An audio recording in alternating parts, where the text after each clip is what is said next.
আসে না, দেখ দেখ এই নলকূপটা চাপতে কেমন করে নলকূপ থেকে দুধের পানি বের হচ্ছে।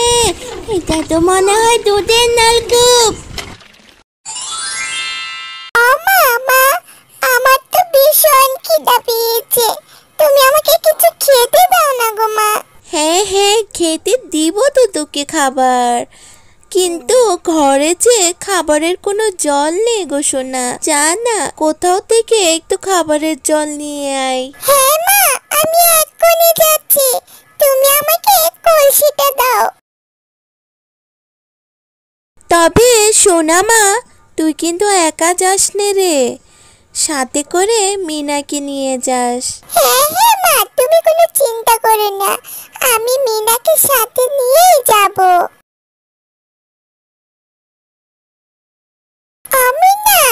মিনা, তুই কি ঘরে আছিস? হ্যাঁ সোনা, কি হয়েছে? ডাকাডাকি করছিস কেন? আচ্ছা, আমার সাথে একটু জল আনতে যাবি? আমাদের ঘরে না খাবারের কোনো জল নেই, আমার সাথে একটু চল না জল আনতে।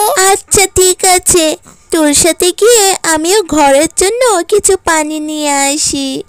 তুই দাঁড়া, আমি এক্ষুনি কলসিটা নিয়ে আসি গিয়ে। এরপর ওরা দুজন হাঁটতে হাঁটতে গ্রামটা পেরিয়ে জঙ্গলের রাস্তার দিকে একটা জনশূন্য বাড়ির সামনে এসে পড়ল। না, দেখ দেখ, ওইখানে একটা নলকূপ দেখা যাচ্ছে, চল কি দেখি বাড়িতে কেউ আছে কিনা। হ্যাঁ হ্যাঁ চল, যদি কেউ থাকে তবে ওকে জিজ্ঞেস করে তারপরেই আমরা পানি নিয়ে বাড়িতে চলে যাব। বাড়িতে কি কেউ আছো? আমরা তোমাদের নলকূপ থেকে একটু পানি নিতে এসেছি। হ্যাঁ রে সোনা, কেউ তো সারা শব্দ করছে না, চল ভিতরে গিয়ে দেখি কেউ কি আছো এখানে। আমরা তোমাদের নলকূপ থেকে একটু পানি নিতে এসেছি। মিনা, মনে হচ্ছে ঘরে কেউ নেই, চল আমরা নলকূপ থেকে পানি নিয়ে চলে যাই। আসেন না, দেখ না এই নলকূপটা চাপতেই কেমন করে নলকূপ থেকে দুধ বের হচ্ছে। এটা তো দেখে দুধের নলকূপ। হায় আল্লাহ, এইরকম দুধের নলকূপ তো কোনোদিনও দেখিনি। হ্যাঁ মিনা, তুই একদম ঠিক বলেছিস, দুধের আবার নলকূপ হয় নাকি? একটু দেখি অবাক করার ঘটনা ঘটেছে এখানে।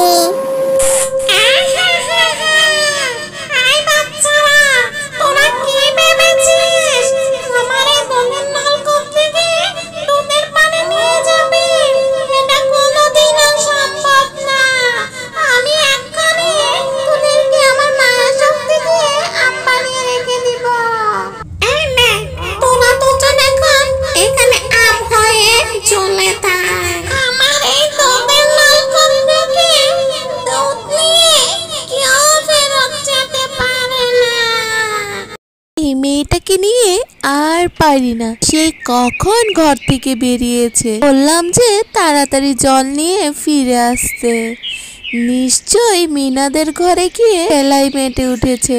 আজকে গিয়ে ওকে যদি ধরতে পারি তাহলে ওর একদিন কি আমার একদিন।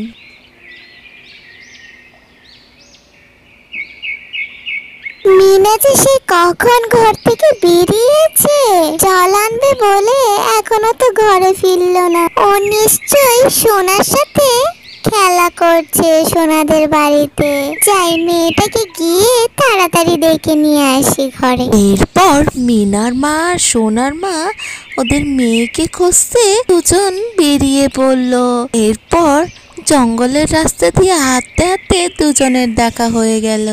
আরে শেফা ভাবি যে, খুব ভালোই হলো তোমার সাথে রাস্তায় দেখা হয়ে গেল। আচ্ছা, আমার মেয়ে মিনা কি তোমাদের ঘরে আছে?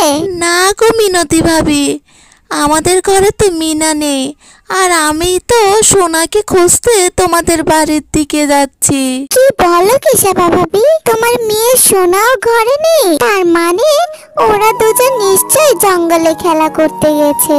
না গো মিনতি ভাবি, হয়তো মেয়ে দুটোর কোনো বিপদ হয়েছে। চলো আমরা জঙ্গলে গিয়ে খুঁজি, মনটাও কেমন যেন ছটফট করছে আমার। এরপর ওরা দুজন খুঁজতে খুঁজতে ওই ফাঁকা বাড়ির সামনে চলে আসলো। আরে শাবা ভাবি, এখানে তো দেখি মিনা আর সোনার দুটো কলসি পড়ে আছে, কিন্তু ওদের দুজনকে তো কোথাও দেখতে পাচ্ছি না। হ্যাঁ ভাবি, মনে হয় আশেপাশে কোথাও গিয়ে খেলছে ওরা দুজন। আর এখানে অদ্ভুত রকম ভাবে দুটো আমও ঝুলে আছে দেখি। হ্যাঁ গো ভাবি, এই কড়া রোদে ওদের দুজনকে খুঁজতে খুঁজতে তো আমার গলাটা শুকিয়ে গেছে। যাই একটু কলটা চেপে ঠান্ডা পানি খেয়ে নি। এরপর শ্যাপা শিয়ালিনী নলকূপটা চাপতে ওখান থেকে দুধের পানি বের হলো। আর ঠিক তখনই ওখানে ডাইনি এসে হাজির হলো। তোরা দুজন কি ভেবেছিস আমার এই দুধের নলকূপ থেকে দুধের পানি নিয়ে চলে যাবি? এটা কোনোদিন সম্ভব না। আমার এই দুধের নলকূপ থেকে দুধের পানি নিয়ে কেউ ফেরত যেতে পারে না। আমি তোদের দুজনকে এখন তোদের বাচ্চাদের মতো দুটো আম বানিয়ে রেখে দিব। তার মানে রাক্ষসী, তুমি আমাদের মেয়ে দুটোকে মেরে ফেলেছো? এক্ষুনি ফিরিয়ে দাও বলছি আমাদের মেয়ে দুজনকে। তোদের মেয়ে দুটোকে আমি জ্যান্ত এখানে আম বানিয়ে চলে রেখেছি। হে রাক্ষসী, আমার মেয়ে দুটো তো নিষ্পাপ জানা, ওরা তো তোমার কোনো ক্ষতি করেনি। তুমি কেন ওদেরকে আম বানিয়ে ঝুলিয়ে রেখেছো? ওদেরকে ছেড়ে দাও তুমি। এটা আমি আমার সাথে ঘটে যাওয়ার ঘটনার প্রতিশোধ নিচ্ছি। এর জন্য এখানে যারা সোনার পানি নিতে আসে তাদের সবাইকে আমি আম গাছ বানিয়ে রেখে দিই। হে রাক্ষসী, তোমার সাথে কি এমন ঘটনা ঘটেছিল তার জন্য তুমি এমন প্রতিশোধ নিচ্ছ সবার থেকে? একদিন গ্রীষ্মের ভর দুপুর বেলায় আমার ভীষণ পানির তৃষ্ণা ধরে। তখন আমি হাঁটতে হাঁটতে গিয়ে দেখি বাঘিনের গোয়ালে অনেকগুলো দুধ পড়ে আছে। আর আমি যখন দুধটা খেতে যাই তখন আমার হাত ফসকে দুধটা পড়ে যায়। হায় হায় হায় হায়, এ কি হয়ে গেল? এই বুড়িটা তো আমার গোয়ালে সব গরুর দুধটা ফেলে দিল রে। এই বুড়ি আয়, তুই এখানে নিশ্চয় ফাঁকা বাড়ি দেখে চুরি করতে এসেছিস, তাই না? না গো না ভাগিনী, আমি তো একটু দুধ খাচ্ছিলাম, কিন্তু আমার হাত ফসকে দুধটা পড়ে গেল। কি, তুই আবার মিথ্যে কথা বলছিস আমাকে? চুরের মায়ের বড় গলা।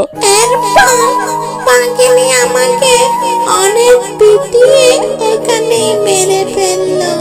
আর মেরে ও আমাকে ফাঁকা বাড়িতে পুঁটিয়ে রেখে গেল। সেই তখন থেকে আমি এই ফাঁকা বাড়িতে একটা রাক্ষসী হয়ে আছি। এগো রাক্ষসী, তোমার সাথে যা হয়েছে খুব অন্যায়। তাই বলি কি তুমি বাকি পশুদেরকে কষ্ট দেবে? ওরা তো কিছু করেনি তোমার সাথে। আর তুমি যা শাস্তি দেওয়ার বাঘিনীকে দাও। এখন আমার মেয়ে দুটোকে ছেড়ে দাও তুমি। ঠিক আছে, আমি তোদের মেয়েকে মুক্ত করে দিচ্ছি। এই নে, আর তোরা আমাকে বাঘিনীর কাছে নিয়ে চল। ওকে শাস্তি দিলে তবে আমার আত্মা মুক্তি পাবে। এই যে বাঘিনী, তুমি কিন্তু এই বুড়িমার সাথে অনেক অন্যায় করেছো। এর জন্য এখন বুড়িমাটা মরে ডাইনি হয়ে সবাইকে শাস্তি দিচ্ছে। এখন তুমি শাস্তি ভোগ করো। না না, আমাকে মেরো না, আমাকে ছেড়ে দাও।